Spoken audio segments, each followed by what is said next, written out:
Each week on Culinary Confidential, Christina Cates, a seasoned foodie who has worked at some of New York City's top restaurants, will share her passion for the culinary world. Whether you're a professional chef, a restaurant enthusiast, or a lover of good food, Christina dives into the heart of hospitality, exploring the trends, triumphs, and challenges facing the food service profession. And you won't want to miss her chats with some of the most interesting and influential industry voices. And now, please take your seat at the table as Culinary Confidential with Christina Cates starts now, exclusively on AM 970. The Answer. Welcome to Culinary Confidential with Christina Cates. This show is produced in association with my dear friend, Lucas A. Ferrara.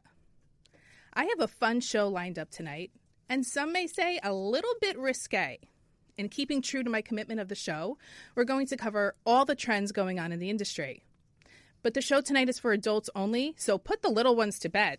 Joining the show is Austin Allan, founder and CEO of Sugarwood, the cheeky New York City dessert brand known for its playful waffles and other dessert varieties. Now, if you use your imagination and think of the name Sugarwood, you can probably imagine what some of these desserts are shaped like. Austin is combining humor with advocacy in the form of anatomical waffles, cookies, and bars that start conversations to destigmatize cultural and sexual taboos. Austin has an entrepreneurial spirit in the food and beverage space, and prior to Sugarwood, he founded Tío Gazpacho, a brand that reimagined the traditional Spanish soup as a drinkable, healthy on-the-go snack.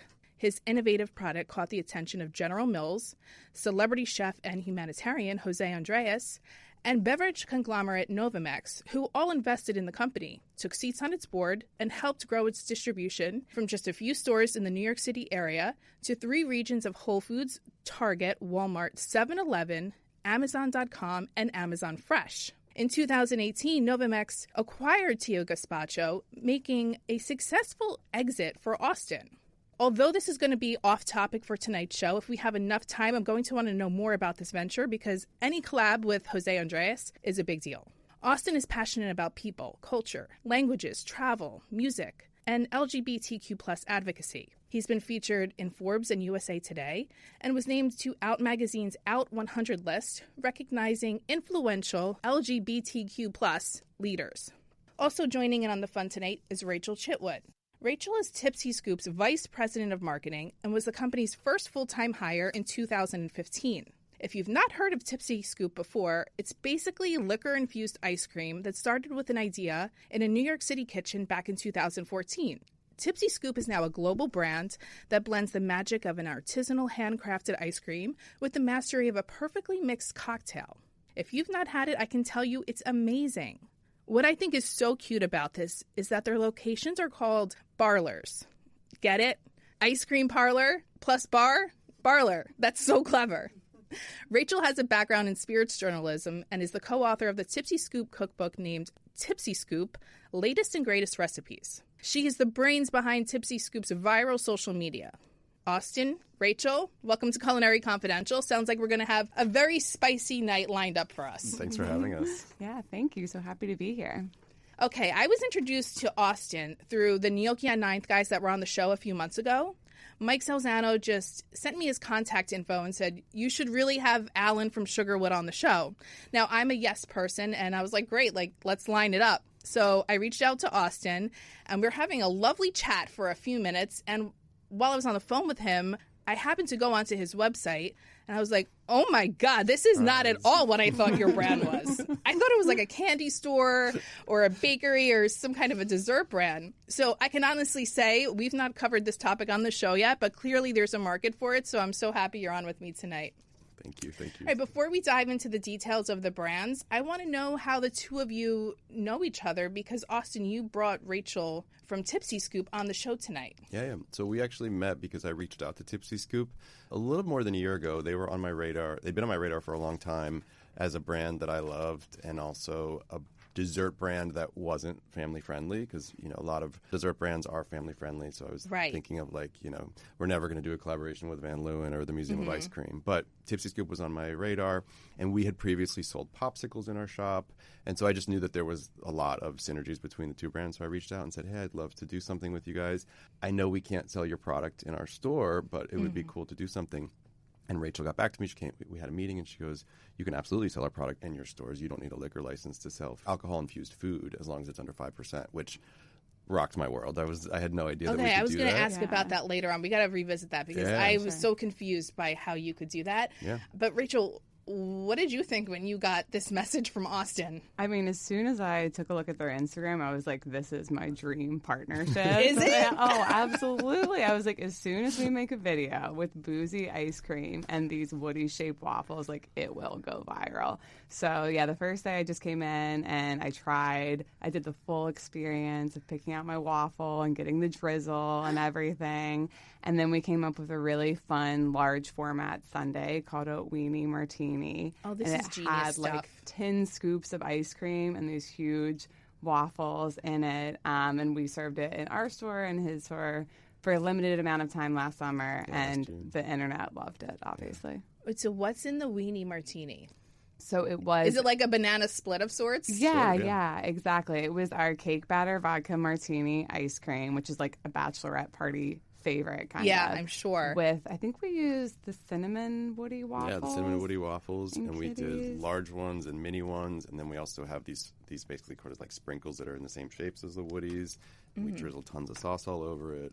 So It's the sauce that it was really decadent. takes it Takes to it over the next edge. level. to the next level. Honestly. Yes, the drippy sauces are If customer you're favorite. listening and you are by a smartphone or computer, I implore you to go to sugarwood.us. Either one, yeah. Yeah. Sugarwood.co. You got to have a visual. We can't say specifics on here, but you won't believe it till you see it, okay? Can I just share one other detail? The sundae was $69. Yeah. So Genius.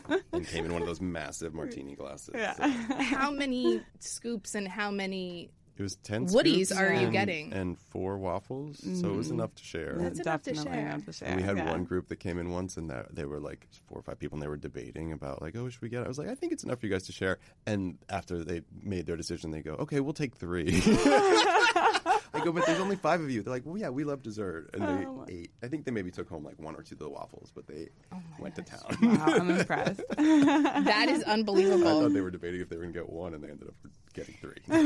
You know what I love about this? Like, I have a friend, my friend Jake Spitz. He was a publicist on one of the first shows. Actually, it might have been the first show I did of Culinary Confidential. He's always having people over. Like, he's like a fun New York City socialite, and he has homes all over. So every time I go, like, I always try to bring something creative because I never go somewhere empty-handed, right? course.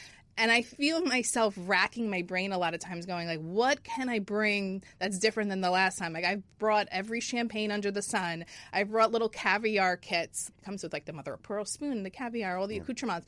But I'm like, oh God, like what am I going to bring next time?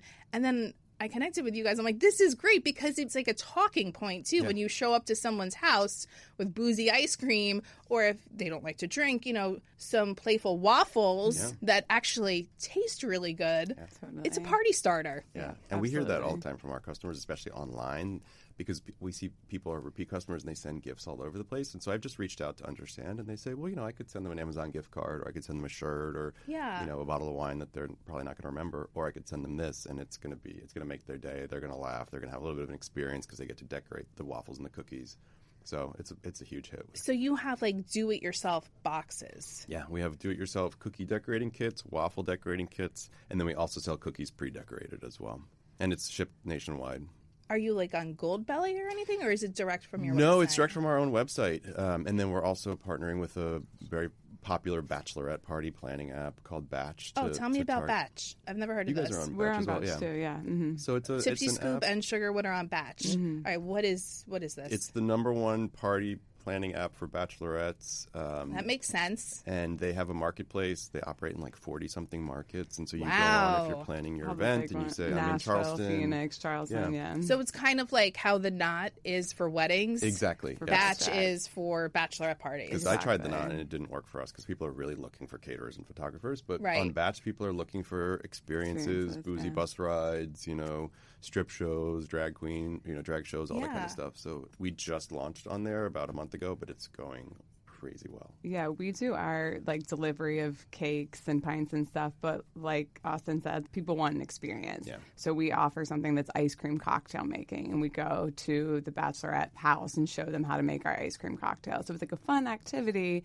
and then you can also drink and eat the whole time. Wait, back up for a minute. You're going like on premise to people's houses and you're making the ice cream there?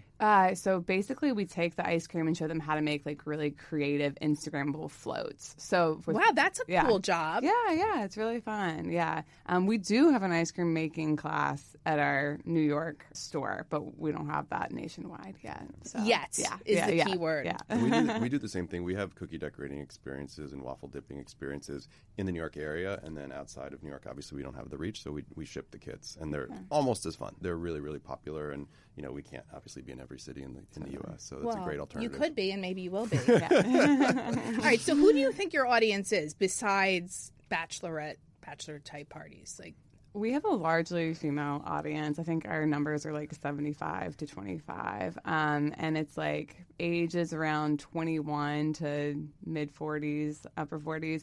And what we've really found that it's people that want to like indulge and celebrate, but maybe you don't have the budget to like go on a crazy trip or something, but you do have the budget to like go seek out this really cool food experience with your friends and take photos of it. That's interesting. And share. So I think the kind of millennial crowd in general, we tend to spend our money more on food and experiences, and that's really what we've seen with our customers. Ryan, do you agree with that? Ryan, the engineer? Yeah, he's giving us a thumbs up. I don't have a mic over here, so I gotta make this work accordingly, even if you can't see it. Okay. So, like, people aren't sitting on their couch on a Friday night watching Netflix and eating it? Oh, no, definitely. And, we do the delivery options as well, but so much of our business is built around Instagram. Like, we are a foodie Instagram business. That's really like how we got our start.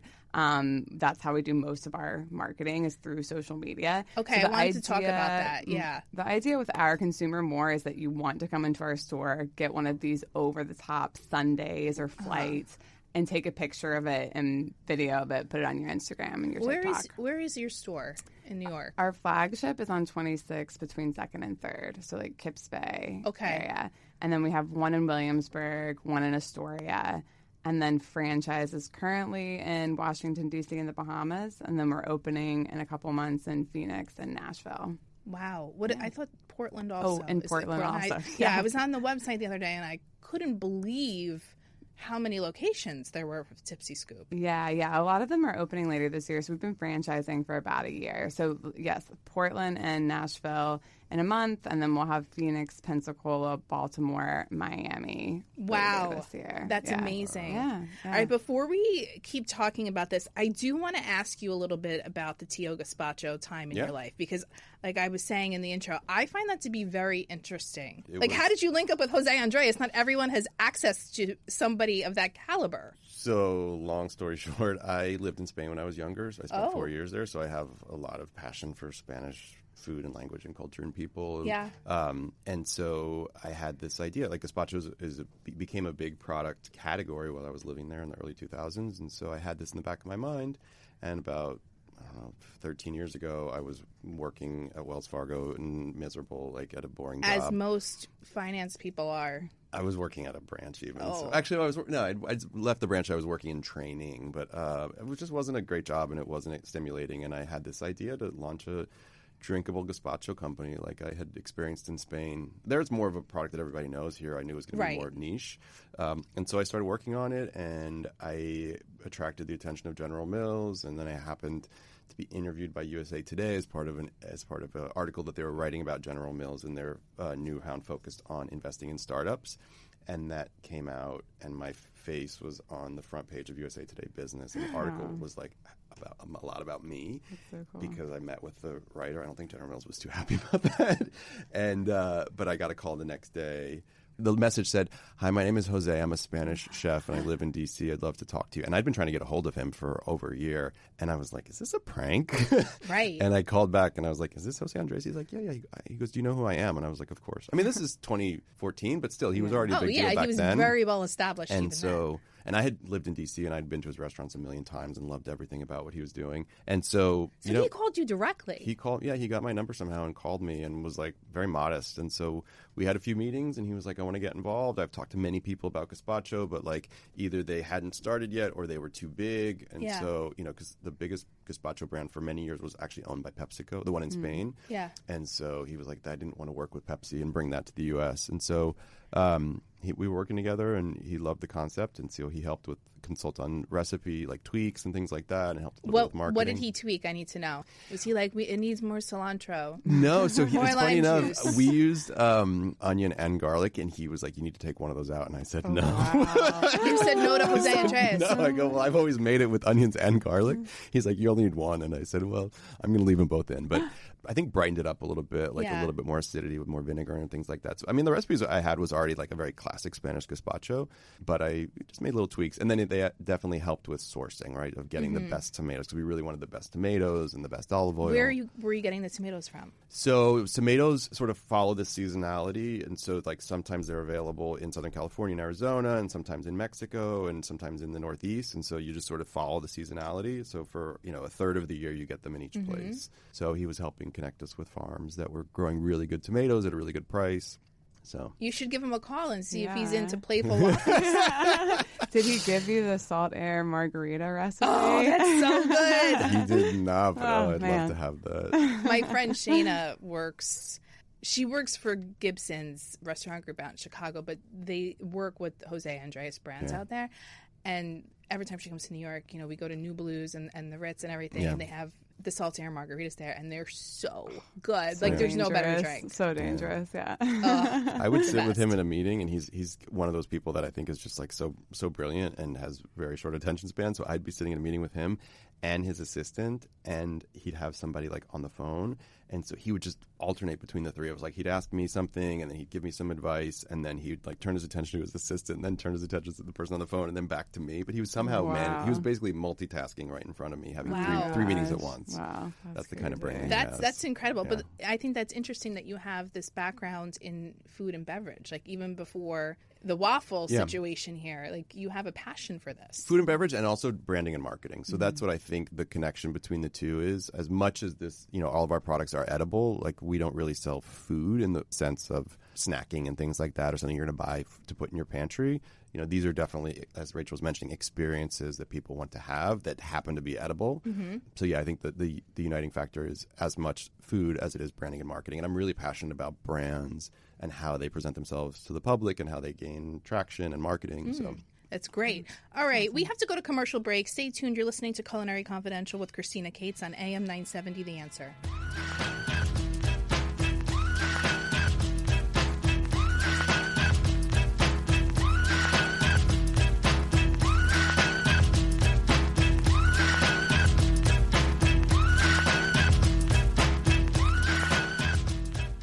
Over the last 30 years, Newman Ferrara, a New York City law firm, has evolved into a national practice focused on real estate, commercial, litigation, civil rights, class actions, and other complex litigation, representing many of the city's largest property owners, managing agents, and thousands of tenants. Newman Ferrara handles some of the nation's most significant class actions and civil rights matters. Newman Ferrara at 1250 Broadway in New York City. Go online to newmanferrara.com.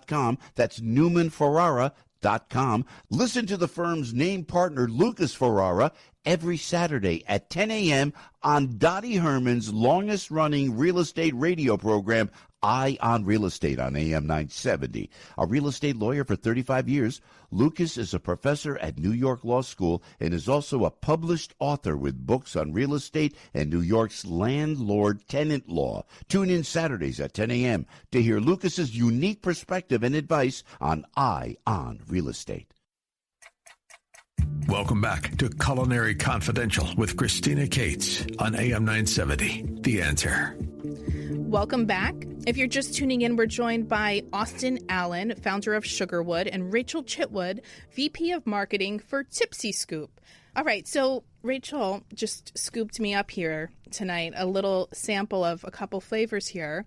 Rachel, what do I have in my cup? So you have the cake batter vodka martini, which is infused with cake-flavored vodka and amaretto. This is the one that we use on all of our ice cream cakes and sandwiches. And then you have the dark chocolate whiskey salted caramel. It's So probably good. our most popular flavor. That's like every good word in the English language combined. And what about Austin? What is he? He has something. Yeah, Yellow. Austin is trying one of our seasonal sorbet flavors. So it's a smoke show margarita with ferme mezcal and tajin. And it is completely non-dairy. Are you getting tahini in that? Yeah, I tasted Yeah? it. Yeah, I tasted it, and I could taste a little bit of the Oh my mezcal. It's God. got that This smokiness. is so good. So good, You right? know, what would go really well with that is just a little piece of a chocolate cookie. Okay, Yes, I love absolutely. chocolate. One of our Chocolate cookie. Kama Sutra cookies. Kama Sutra cookies. Yeah. That's delicious. Yeah, they really go well together. And something I wanted to mention when you were saying earlier about like both of the products being high quality, because they are like, you can look at them and think a little bit gimmicky, but it's really important, I think, for both of our brands for them to actually taste good. So I was Right. so struck when I went to go have your waffles that it was like Did you a bring very waffles? good waffle. I didn't. I had You an didn't bring event waffles. last night, and they cleaned me out. I thought I was going to have extra. I'm so embarrassed. That's a good problem to have. Yes, absolutely. No, but this is actually like extremely well made. And customers would use that exact terminology. They would take a bite and go, "Oh my God, this is actually good." Yeah. They were not. They were expecting to be gimmicky and not Definitely. delicious, and it really. Yeah. And it's not overpowering. Like you would think, like okay, if the alcohol's in with the ice cream, like it's gonna be too much. It's perfectly balanced. Totally. We always, And with that crunchy sugarwood cookie on top, my goodness, this is like a party in a cup.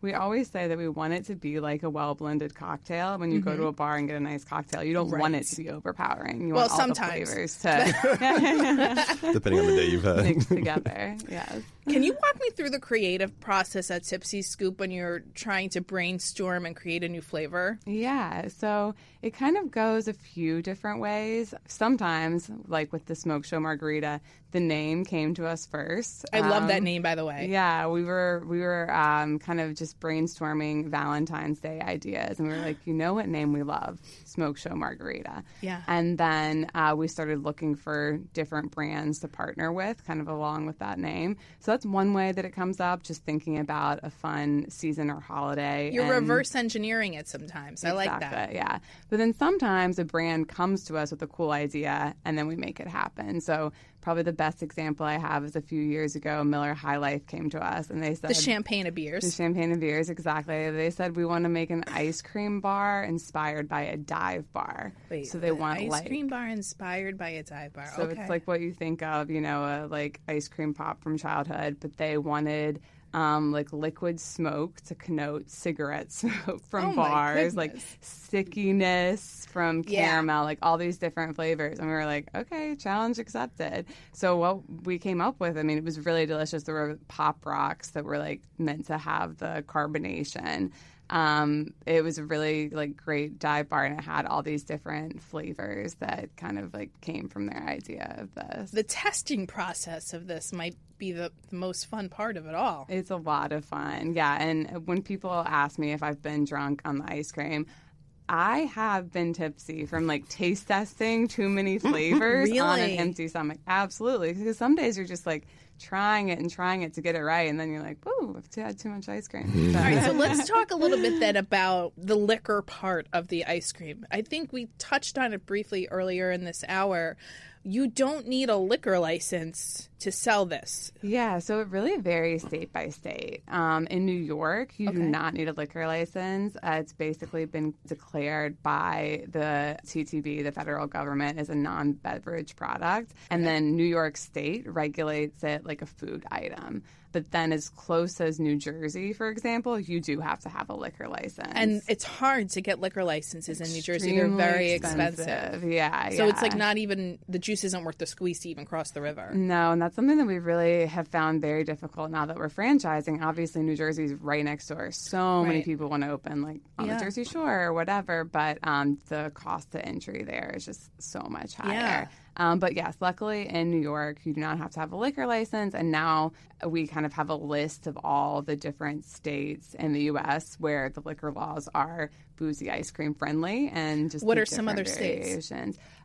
So Tennessee is pretty friendly. That's where we're about to open. That makes sense. Yeah. Washington State, Maryland, D.C. area is pretty easy. But then so many places have really strange laws. Like in Virginia, we could open there, but we would have to make the ice cream on site. So you're allowed to sell infused desserts as long as you're producing them there. That's weird. Very weird. And then if you think about a state like Georgia, every county has different liquor laws. Oh, so you're never going to Georgia. Forget it. We get so Even though many some kind of requests from peach Atlanta. and bourbon ice cream so would be many good. requests. So hopefully there eventually. But yeah, exactly. It's I just feel like you tricky. guys should be in stadiums. Yeah, we have been in a few. We're in the Broncos Stadium, the Seahawks Stadium, but it's a little bit tricky. A problem that we find, I would say, in general with wholesaling it is that people don't know exactly what to do with it. There are concerns that children are going to eat it. And then it's like, do we put this in the beer section or do we put this in the dessert section? There's a little bit of like categorization confusion, I guess. But something like a stadium atmosphere is perfect for Tipsy Scoop. What about your employees at these locations? Do they have to be 21 and older? In New York, they have to be 18. I think that's how old you have Is to it? be. I don't even know. To serve. Yeah, I guess you're not technically serving alcohol. Yeah, you think of it more like people working at the grocery store, like they can, check you out buying beer, I think, if they're 18. But again, I think that varies state by state. All right, well, let's talk about the marketing strategy that made this a viral sensation. You probably had something to do with that, Rachel. Yeah. So actually, Tipsy Scoop was founded by Melissa Tavs in 2014, and she started out just doing catering and events all around the city with her little boozy ice cream cart, which we still have and use for catering today. And then in 2016, we had a video go viral on YouTube, actually, at the time. I think it was like part of that Tasty series on BuzzFeed that they came in and filmed our production space. So we were up in Harlem at the time. We had a just incubator kitchen. And it showed us making ice cream, wearing hairnets. That video went like so super viral. We had people finding us underneath the train in this kitchen at 116th and Park, just like showing up to our production facility, trying to buy the ice cream from us. Whoa. So before that, a brick and mortar was never even in the business model, but then it just kind of came out of that video and the need. So our first store opened in 2017, and there were just lines and lines and lines down the block for weeks. I mean, our neighbors were very mad at us to start off with, but they've forgiven us now because we've given them enough boozy ice cream. That's right. Where are you making this? Like, where's your facility that you're making all the product? Is it in New York? Yeah. Now we have mostly we have a co-packer that makes all of our ice cream because we're just too big to do it in-house. Yeah. So it's just right upstate in Dutchess County, Red Hook. And then if someone franchises one of these stores, they're all getting it from the same place, right? Yes. No one's making the ice cream in store. You're getting it from one concentrated place. Us. Yeah, exactly. Yeah. Do you think you'll do something like, I see a lot right now that's trending, like dirty martini dips, right? Like a chips and dirty martini. Do you think you'll do something along the lines of like so far-fetched, like a dirty martini? Yeah, that's so funny. And it's funny that we're recording this on April Fool's Day because one year on April Fool's Day, we did dirty martini. Oh, really? Video. This was like 5 years ago or something. But yeah, I mean, you guys really are trendsetters and pioneers here. The craziest things we've done so far, we did a caviar and champagne ice cream for New Year's a few years ago. It was so good, like that salty sweet combo. You're not putting like caviar in it. Caviar was in the ice cream. You did put caviar. What kinds? Caviar in it. Oh gosh, Imperia. That's the brand we worked with for that one. That must have been very expensive ice cream. It wasn't passed on to the consumer. Let me put it that way. That's good. I can't even wrap my head around what that must taste like. Yeah, it was really good. I mean, it was like such small pieces that it was really just like a buttery, salty little hint. Pop. It wasn't like fishy or anything. And then a couple years ago, we did a oysters and champagne sorbet. Blown. So it didn't actually have oysters in it, but it was just meant to, when you have like lemon granada kind of on top. So you would get the sorbet and then you would put it on fresh oysters for like a New Year's Eve dessert. Okay, that sounds lovely. Yeah, so that was really good. But it was a more savory, like horseradish, lemon, gin sorbet. Can you give us like a sneak peek? Are you working on anything right now? We're doing some fun like ice cream novelty items for summer. Like we have had this idea for a boozy ice cream truck series for a while. So think like strawberry shortcake pop plus tequila. That's That a sounds hint great. for the summer. And it is important to mention that you do have mocktail options also if you're not into the boozy part. Yes, we do. And so that was something that really came out of like the increased dry January movement. And a couple of years ago, we were like, we really want to do more mocktail flavors that are really delicious, not just like a vanilla or chocolate. When people come into our stores, you want a cocktail. So we want to have a non-alcoholic option. So we have 4 different non-alcoholic mocktail ice creams. We partner with Liars to do those. So we have an Amalfi Spritz that's like an Aperol Spritz, but lovely, non-alcoholic, virgin pina colada. So we have a lot of good non-alc flavors as well. Amazing. I love it. All right, we have to go to our last commercial break. Stay tuned. You're listening to Culinary Confidential with Christina Cates on AM 970 The Answer.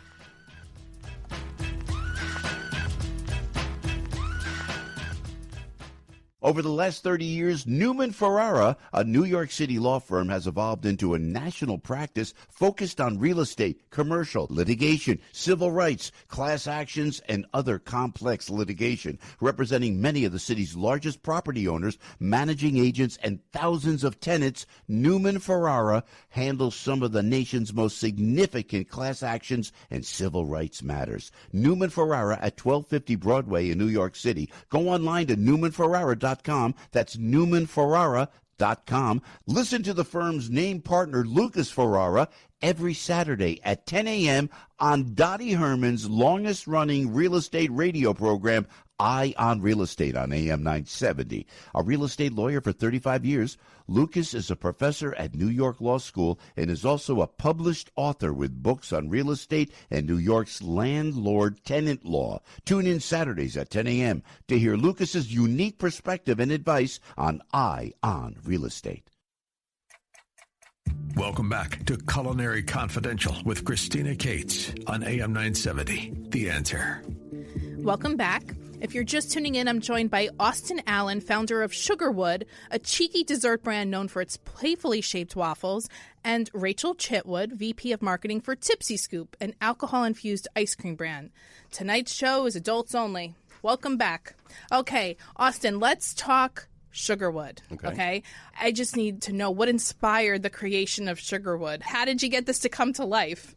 I had seen online that there's a little bit of a trend in Europe for phallic desserts, if you will. Really? And so I thought it was a cool idea. I went to Spain once and I visited a shop that sold something similar, and I thought it was a great... Where in Spain? In Madrid. Okay. But this brand actually has something like 12 or 13 locations all over the country. So I visited them when they first opened, and I thought it was a really good, seed of an idea for the United States. I mean, there the cost of business is much less, and so... New York is expensive. And so wanted to do something that was a little bit more of a 360 brand, that had a point of view, that had a reason for being and a purpose. And so developed this whole brand to be fun and lighthearted, but still sex positive and destigmatizing these conversations around sex and body parts and the sexuality and things like that. In Europe, they're definitely a little more free with sexuality. But I do love that people go against the grain in America and do something that no one else is doing. And that's exactly what you're doing with Sugarwood. So that's really cool. I mean, at the end of the day, though, I always say to people, there are just waffles and cookies, and you project a lot of things onto them. You project your own fears and prejudices and thinking. But they are, as you can see, they're literally just cookies. And they're so good. We just had some in the last segment on top of the Tipsy Scoop ice cream. And I got to tell you, that's a perfect collab right there. I got to ask, how has the public responded to this? In general, the public has responded really, really well. I mean, in our shop that sadly is now closed, we had momentarily. You're moving locations, right? We're closing the shop for good. We're focusing on e-commerce and online orders and caterings and bachelorettes and things like that. The opportunity is too big for us not to pursue that. We've been doing e-commerce for a little while, but the demand is growing, and I had to make a choice. Did I want to focus on e-commerce that you can grow infinitely, or did I want to continue to operate this one shop in New York City?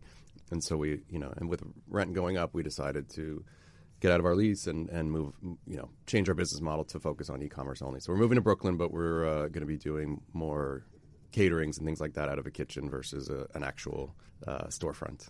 Okay, well, I think, your time on batch is going to be probably the most fruitful thing you can do Absolutely, for the business. Yeah. I mean, just in the month that we've been on there, it's been really surprising. And I know with a little bit of love to our listings and a little bit of work, we're going to grow that exponentially. I can tell you, if I ever make the mistake of getting married again, I'll be sure to check out Batch. Actually, we're also really popular with divorce parties. Oh, yes. That's that. fantastic. Divorce parties are all the rage right now. Yeah, divorce parties, instead of bachelorette parties, I did have a divorce party in Miami, and I came back from that saying, that was better than my bachelorette party. So funny. So that's great. I love that for you. All right, tell me about some of the products you are offering, because as we've said many times, it's a very tasty product. Yeah. You have cookies, you have the waffles. What else do you have going on? So right now we're focusing on the cookies and the waffles because that's where the demand is. So we have 3 main products. One is a DIY waffle decorating kit. So you get waffles, you get sauces. What are the sprinkles. sauces? You can get salted caramel, you can get fudge, marshmallow sauce, white chocolate. Marshmallow and white chocolate are very popular for obvious reasons. For obvious reasons. Because they're delicious. And you get to dip and drizzle the sauces on your waffles and then sprinkle some sprinkles and glitter on top, just a little added fun, a little added bling. And then we have something very similar with the cookies. I mean, here's an example of a cookie that was decorated by a customer. And obviously the radio Wait, I just ate a listeners- customer cookie? No, you ate a regular cookie, but this was part of an event. So people just let their imaginations run wild. Like, this is what we sell normally. They're funny, but they're very standard. And then people just go crazy with, putting sprinkles on his eyelashes and little accoutrements and glitter and things like that. So who came up with the recipe for the waffle? So I have a good friend named Tom Smallwood. Tom Smallwood? Is that his stage That is name or that's his real name? Real name. This is all too much. And actually, believe it or not, I have Rachel and I are skeptical.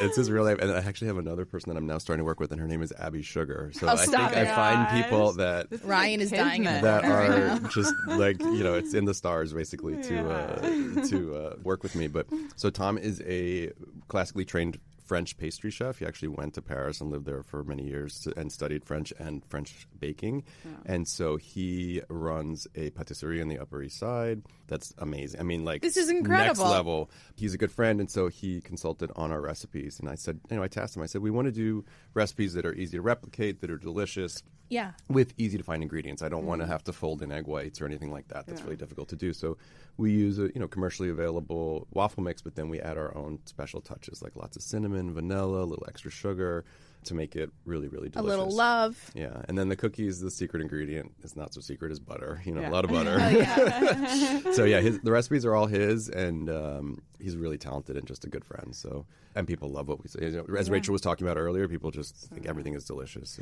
Well, I know Tipsy Scoop has their cookbook. Are you thinking of doing something along those lines at some point? I have thought of doing that as well. I've talked to a literary agent, and they've outlined the process. So it's a long process, as I'm sure Rachel can tell you, but we definitely want to do a book in the next maybe 2 years or so. Oh, that'll be so cool. It's a lot of fun. Yeah. What are some of the challenges you faced when you were launching such a bold, unique dessert concept? So the biggest challenge was that I had never done retail before. My previous business was consumer packaged goods. And then, you asked about the reception. The reception's been great. And one thing I was going to mention is we had a push pin map where people would put a pin where they're from. And it was a map of the world. And people love that idea. I'll show you a picture in a minute. So cool.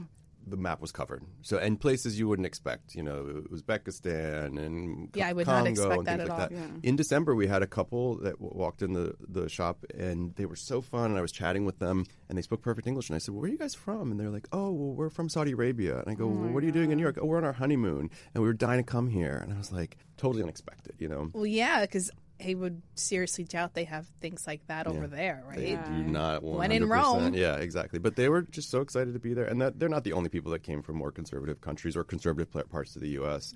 And our customer, honestly, like Rachel was giving a profile, and we overlap in that profile, but then we had grandmothers that were coming in. We had moms that would bring in their trans child to show solidarity with their kid. People from just everywhere, all walks of life, every race, every language. People in religious dress. Like all different kinds of religious dress. So it really isn't contained to any one particular demographic. And I feel like the common thread is that people just want to laugh and be silly. Like, we're really just trying to make people laugh and be silly. And, You know and what? I honestly love be stupid. that. In a world where there's so much like negativity all the time, Hostility, yeah. why not get a Woody waffle and Yeah. put sprinkles on it? Yeah. So the biggest challenge was really overcoming just never having done retail. And then we did have a little bit of pushback from a few neighbors in the local community. But That surprises me, though. Yeah. Actually, like being in New York City, you were on Prince Street. Yep. Hey, it's not like you were on the Upper East Side or something. Yeah, You're yeah. downtown New York City. Yeah. People that, you know, I think they're open-minded, but then because they had kids, were like, oh, no, we can't let the kids see this. Can't walk on that side of the street. Well, that's what I would say. I said, well, you know, there's another side of the street. You're welcome to walk on that. You know, like, to be honest, that's what I said. You know, Yeah. I'm not going to change my business for you. Like, and there's far worse things in windows all over. Oh, Soho 100%. and- Have you ever walked up 8th Avenue before? Exactly. I live right there, and so I walk by those stores all the time, and like they're way more risque than you know, a waffle, basically. So Right. So Everyone loves waffles. exactly. So the concept is funny, but the desserts are actually very tasty. Are you going to incorporate any new kind of recipe for these waffles, or you're just sticking to what you created? So what we're doing is less about recipes and more about different seasons. So we have products that we do seasonally. So in December, we do a hot cocoa waffle with marshmallow Ooh. sauce. For Valentine's Day, we do a strawberry waffle with chocolate sauce. There has to be a pumpkin spice something, no? We do pumpkin spice cookies. We do gingerbread cookies around the holidays. And then the other thing that we do is a big campaign in October around breast cancer awareness. So we do a limited edition breast-shaped waffle and then also breast-shaped cookies. And we donate. We partnered with breast cancer self-detection apps and breast cancer nonprofits. We're actually on Bravo in October for this. You were, or you're yeah, going to be? we were. Yeah. So we were. Were you on featured. Watch What Happens Live? I was, yeah. With Andy I feel like now it's like coming back to me Yeah. in my memory. So Sugarwood's been on twice, and I was on the most recent time myself. As the bartender? As the bartender with Jessica from Feel for Your Life, which is a self-detection app that we were working with. So, you know, we try to do good in other How ways did you as even well. get into that arena? Well, you know, so our mission is to have fun, right? But also to do a little bit of good. And so the destigmatizing those conversations is part of it, but then also donating money to causes that are important to us. And so breast cancer is one of them. We've also done around Pride. We've even worked with a nonprofit that's raising awareness around like teen sexual violence, which unfortunately is a thing. So, you know, we try to do partnerships and projects throughout the year that are doing good aside from just, you know, the destigmatizing conversations. I think that's amazing. Yeah, and the messages that people would send in these gift boxes that they were sending to their friends, you could tell that there was a person sending to a friend or family member that was battling cancer or had just battled cancer or had just had what's the word? A mastectomy. A mastectomy, yeah. Sorry, the word was escaping me.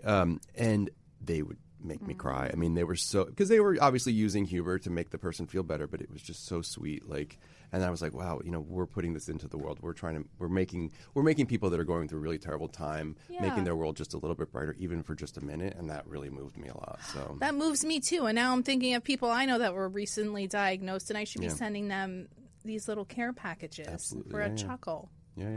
And we've even had people give the regular waffles, the Woodies and Kitties, as like a get well soon, you know, for something not really major, but you know, it's all about humor, and I think that's what really connects people, and that's why we've seen all these smiling different is, kinds of you know, people. universal. Absolutely. That's great. Well, thank you for listening to Culinary Confidential with Christina Cates, Sunday nights at 9 p.m. on AM 970 The Answer. And a big thank you to my guests this evening, Austin Allan of Sugarwood and Rachel Chitwood of Tipsy Scoop. Tell everyone, where are we buying these products again, Austin? Go ahead. So sugarwood.us is our Instagram and our website, and we ship nationwide. And also on batch. On batch as well, yeah. Rachel? TipsyScoop.com, and you can follow us at Tipsy Scoop. Our flagship is on 217 East 26th Street in Manhattan. Love it. Tune in next week for a show about probably the trendiest thing happening in the industry right now, food influencers. Joining me is the super well-known and viral Eric Hammer. Culinary Confidential is now streaming on all major platforms, Spotify, Apple, iHeart, YouTube, Amazon, and Audible. If you want to keep up with the show, follow me on Instagram. My handle is Culinary Confidential Christina. Hope you enjoyed tonight's show. Thanks for listening, and have a great night.